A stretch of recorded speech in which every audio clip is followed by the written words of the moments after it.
So this is a huge locker room. Sure, You're in the yeah, it's a Alamo big Dome. locker room. There's You walk into a locker room and it's every wrestler that you've ever been able to work with. Who's the first guy that you notice and approach right away? That's a great question. So everyone I've ever worked with, and Yeah, they're they're all all in in the one locker locker room. room. So this is a huge locker room. You're Sure, in the yeah, it's a Alamo big Dome. locker room. There's a couple thousand people in there. So, I mean, it's the three I'm going to approach because I'm going to be happy to see are AJ Styles, Samoa Joe, and Christopher Daniels. Of course.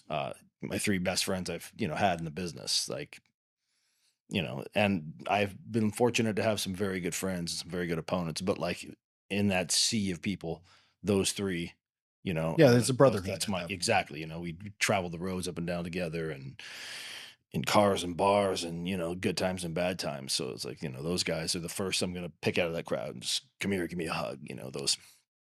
Outside of that, there's so many that are not here anymore. I mean, Of like course. I'm fortunate, like I wrestled the Bushwhackers for God's sakes, the Rock and Roll Express, the Steiner Brothers, like Edge and Christian. I've wrestled all these great tag teams, and like Kurt Angle and these amazing opponents, and just so many people. But those three would just, those are my guys.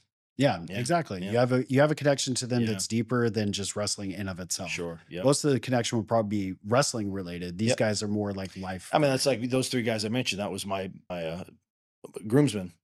Oh, That really? was my wedding party. Oh, Yeah, Christopher fantastic. Daniels, my best man. Samoa Joe and AJ stood up there with me. So, those guys. That's not an easy choice Yeah, no, either. Yeah. yeah, we're all in different companies and we all don't see each other as much and we're still just as close. But back then, this was 2010, we're in the thick of it.